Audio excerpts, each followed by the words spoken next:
Chapter 17, Welcome back. Near the end of that decaren, we got our grades back. It marked the halfway point of the break. It didn't feel as if that much time had gone by, though. Rumble and Frenzy were still themselves, but they were a little better behaved now that Keepsake had started threatening them with forced camping trips if they weren't good. I had been a little worried about my grades, but my final saved me. I'd gotten good scores on all of them, and no one could accuse me of cheating off of the other students because I'd taken the tests alone. Now that we had our scores, we could also sign up for classes. We should take a class together, Searchlight said. With Ratchet too. That would be fun. Searchlight had done well in all of his classes. For all his complaining about how much he hated school, he was a pretty good student. We used Searchlight's creator's computer to video conference with Ratchet. We only had to wait a few breams before he answered. He was sitting in a neat, smallish room. Hi, he said, not looking particularly happy. What? Searchlight asked. Nice of you to come. Ratchet said. I almost thought I wouldn't hear from you at all until school started up again. Sorry, Searchlight said. So, did you get your grades? What do you think? Cool. How did you do? All right, Ratchet said, looking a little less annoyed. Better than I was worried I would. So we're thinking the three of us should sign up for a class together. I've already signed up for all of my classes. Oh, well, which ones? What classes do you have? Ratchet hesitated, and it was strange for me not to hear his thought process. Oh, here, he said, and sent us a message with his class list. Searchlight scrolled through it. What is this? Science, literature, more science. Ratch, you do know you signed up for a political science and government emphasis, right? I do have those classes too, Ratchet said, sounding annoyed again. Just because that's my emphasis doesn't mean that's all I can learn. Well, we were thinking it'd be fun to be in a class together, Searchlight said. Maybe you could switch one of. The geology one doesn't have any prerequisites, Ratchet said. Geology. What the frag makes him think that would be fun? I thought of those pillars I'd seen on top of the cliff. Geology might actually be interesting. I might be able to learn something about whatever had happened up there. Yes, geology. Ratchet said. That's boring. It is not. What sort of a class would you suggest, then? Something fun. And not too hard. Geology isn't hard. And besides, I don't want to take some crystal arrangement class or something. Or photography. I didn't mean an art class. We all do geology, I said. There, Ratchet pointed at the screen. You're outvoted. Searchlight rolled his optics. I'm not even sure why he has a geology class. What use is geology anyway? Beyond finding new places to mine energon, that is. And who wants to do that? I bet it has good via eel trips, I said. That could be true, fine, Searchlight sighed. I guess we'll take geology together. Though it will be boring as pit. So Searchlight and I signed up for the same geology class that Ratchet was in. The next decaren passed in relative uneventfulness. Strangely enough, by 3/4 of the way through the break I was feeling ready to go back to school. The symbiote shelter was nice, but not particularly challenging, and I was ready to get back to learning. That surprised me a little. Breaks at Crescent's house had been long and boring, but I had still always dreaded the coming term. Maybe it was different because I had friends now. The forn ended and a new forn began. There were celebrations, fireworks, parades, parties. Searchlight's creators brought us along to one leaving Ravage with instructions to keep Rumble and Frenzy from blowing up the house or getting themselves killed. I got a processor ache, but it wasn't that bad. Then, Searchlight got an upgrade. Keepsake and Cam took him to a medic and brought him back looking much the same as he had when they'd taken him, brown and white and maybe a little taller, but he had subspace now, though no internal communication system yet. He had to rest and let his systems integrate, so we spent the rest of that Orn and the next one playing video games and trying to stop Rumble and Frenzy from destroying everything within their reach, which equated to a lot because they were very good at climbing. They were getting better, a little better at least. Hey, Wave. Searchlight asked. We were playing a board game that relied entirely on luck, the only one Cam had that anyone could win when playing against me. When are you getting an upgrade? I probably should soon. I said. I could feel it. It was like a little too much pressure on my spark chamber. Normally I couldn't feel it until I was way past due for an upgrade because every mixed thoughts were in the way, but this time I'd noticed it before it got too bad. Yes, you should, because subspace is totally awesome, Searchlight said.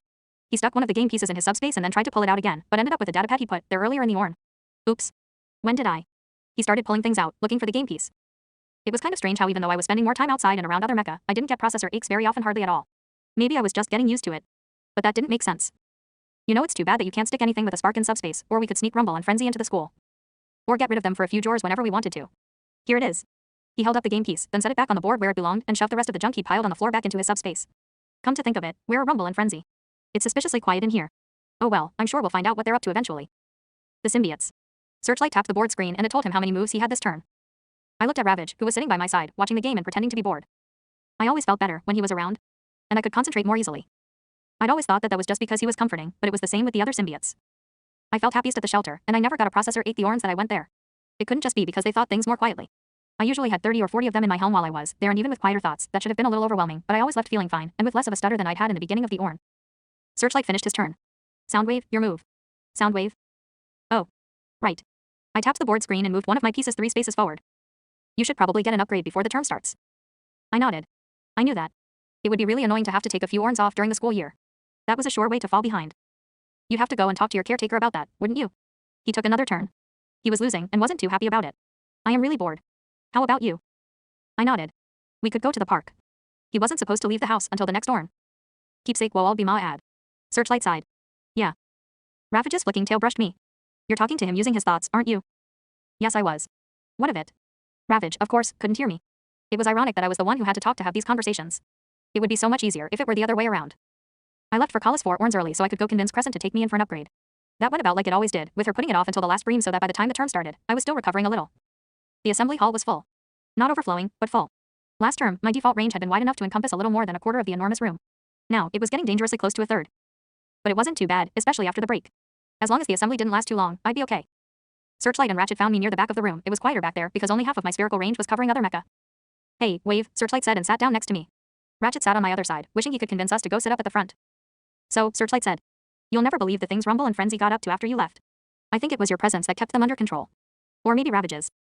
He talked and I half listened because I was starting to feel overwhelmed by everyone's processors. I'd forgotten how distracting it was to be around so many students. Eventually, when the hall was filled completely, the headmaster got up onto the short stage at the front. I was too far away to hear his thoughts. Welcome back, students, he said. And welcome new students. Welcome old and new teachers, old and new administration. He smiled. This new term and this new form are going to be some of the best this fine school has ever seen. The scores on the entrance examinations have never been higher. Our new students are brighter and more capable than ever before. I ask that the older students welcome the newcomers.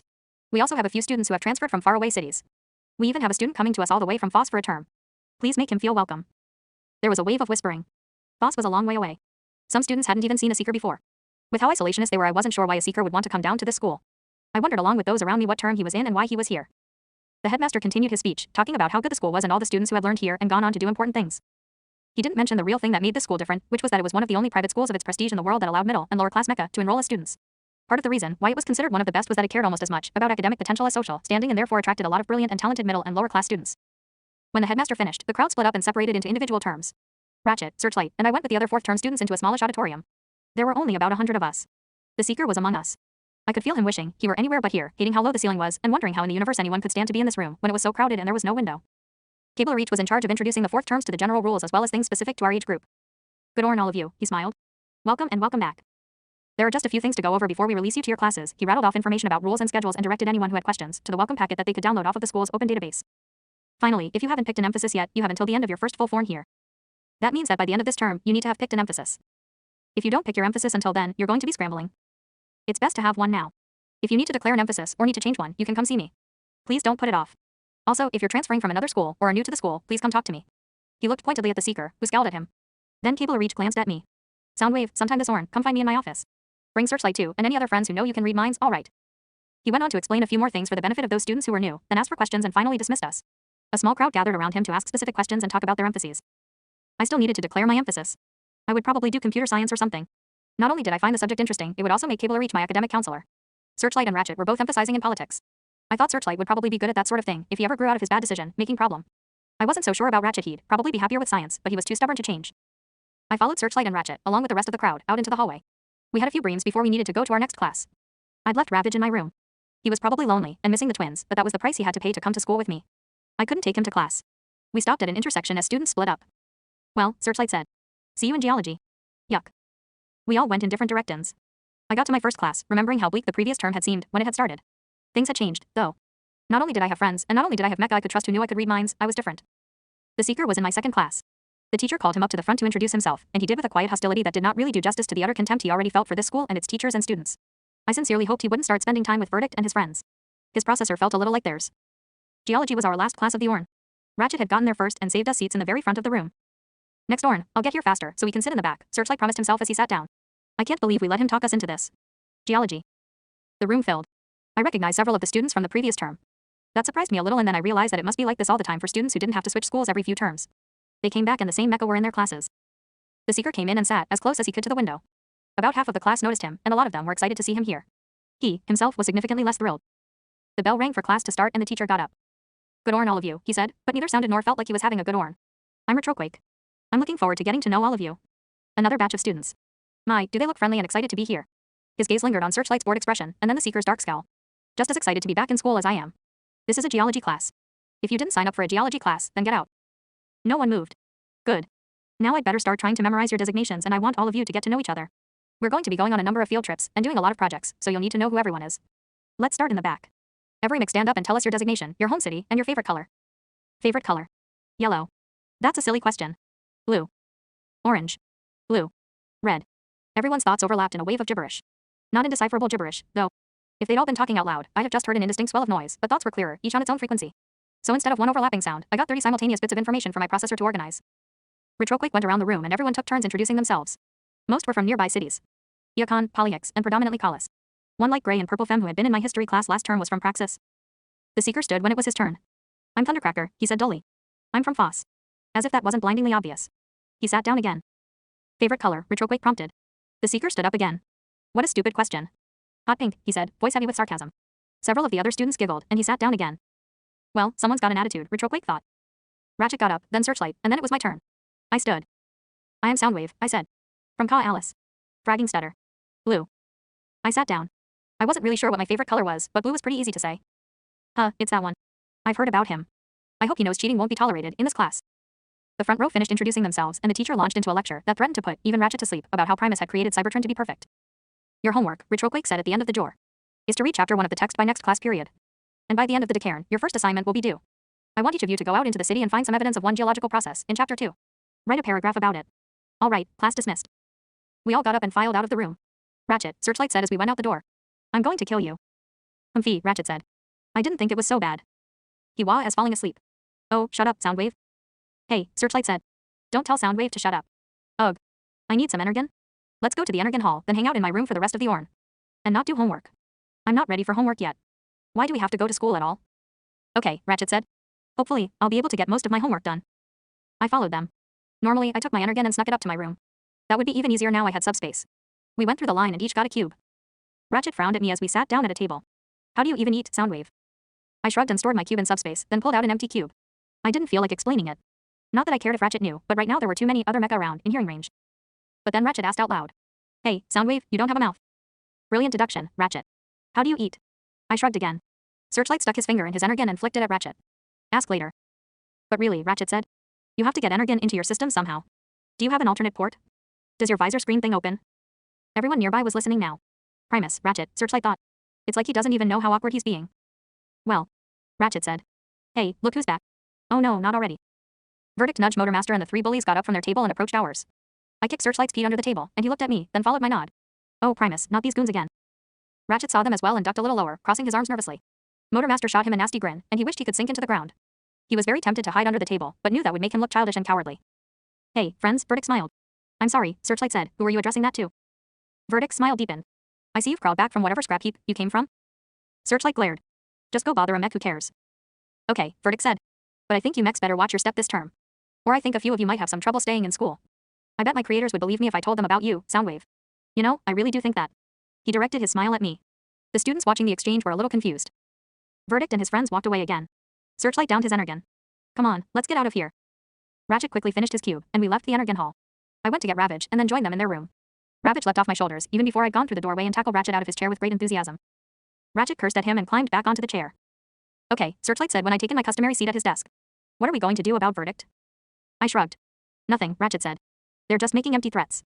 All it would take is for them to say one thing to the wrong mech, Searchlight said, and then Soundwave is in a lot of trouble. Cable Reach wants to talk to all of us, I said, remembering what he told me earlier in the orn. When? Searchlight asked. I shrugged. I think he's in his office now. Ratchet. Busy. It's the first orn of the. I still have homework. Come on. You need to come talk to Cable Reach with us. Ravage should come too. Ratchet sighed. Fine.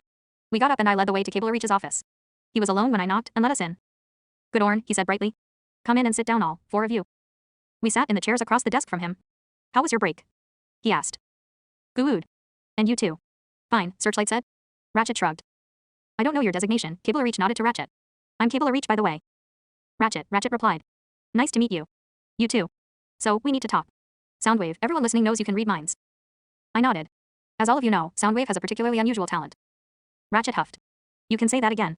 I wanted to impress upon you just how important it is that you do not tell anyone or let anyone know. Not your creators, or anyone from home, or any of your other friends. Searchlight nodded. We know that already, Ratchet said. I just want to make sure, Cable Reach said. And I want you to tell me if anyone gets suspicious. I, did a little poking around and asking questions over the break, nothing that would let anyone know what I was looking for, but enough that I think I figured out some of the real possibilities. I looked down as the information he was about to tell us played through his processor. If the wrong mecha, meaning pretty much anyone, were to find out about this, there are a variety of things that could happen. First, it's not impossible that someone might try to kill Soundwave. Mecha will be afraid of what he can do. Secondly, someone might try to kidnap him and use his talents for their own purposes. But the most likely thing in my estimation is that even if someone else were to kidnap him and use him, the government would eventually end up in possession of him. Our government is not doing so well right now from a moral standpoint. They would probably allow their scientists to experiment on him in ways that are usually illegal, trying to reverse engineer and replicate whatever it is that gives Soundwave his abilities. Barring that, he'd probably end up enslaved and working as a spy or a security system somewhere. And I don't even need to explain how horrible that would be for him. In any case, if someone untrustworthy finds out, there's a high chance Soundwave will disappear, and none of you will ever see him again. Ravage dug his claws into my shoulders, growling quietly. I won't let that happen. None of it. And, Cable Reach added to himself. If they did manage to replicate his abilities, we would all be in trouble. The council already has too much power. He looked at each of us in turn. I don't want to, no, I do want to scare you. I know you're still just fledglings, but this is every bit as serious as I make it sound. Would it be safer if Soundwave didn't go to this school? Ratchet asked. I don't know, Cable Reach said. In all honesty, I don't know. A few of the other students know about him, correct? Yes, Searchlight said. We saw them this morning in the Energon Hall.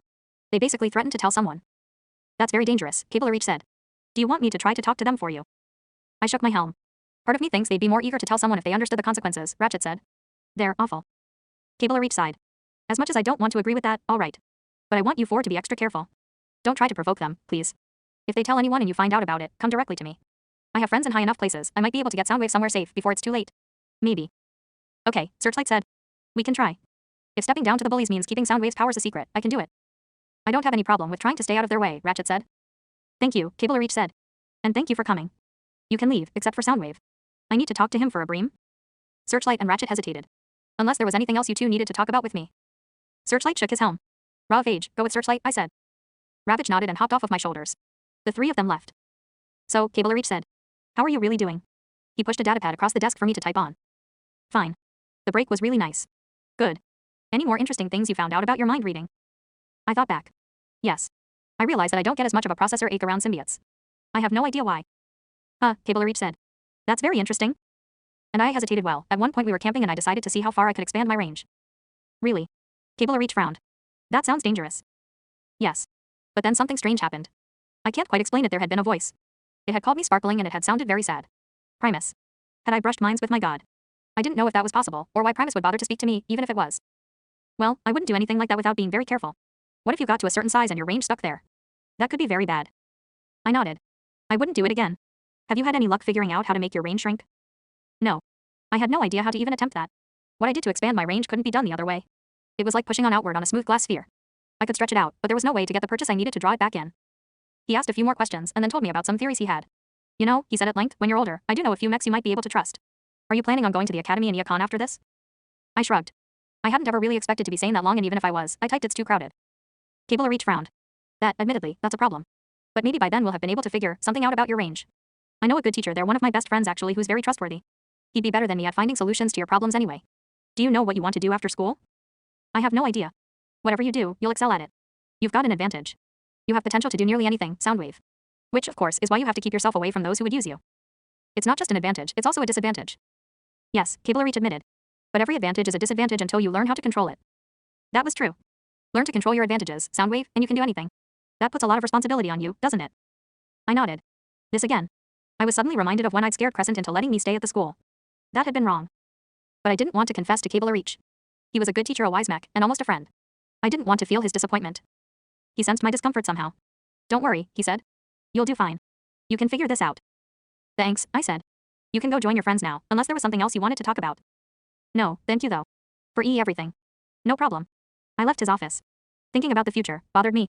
I'd never done it much before. I didn't want the potential I had. I hadn't asked to have psychic powers, and to be honest, the responsibility associated with it was terrifying.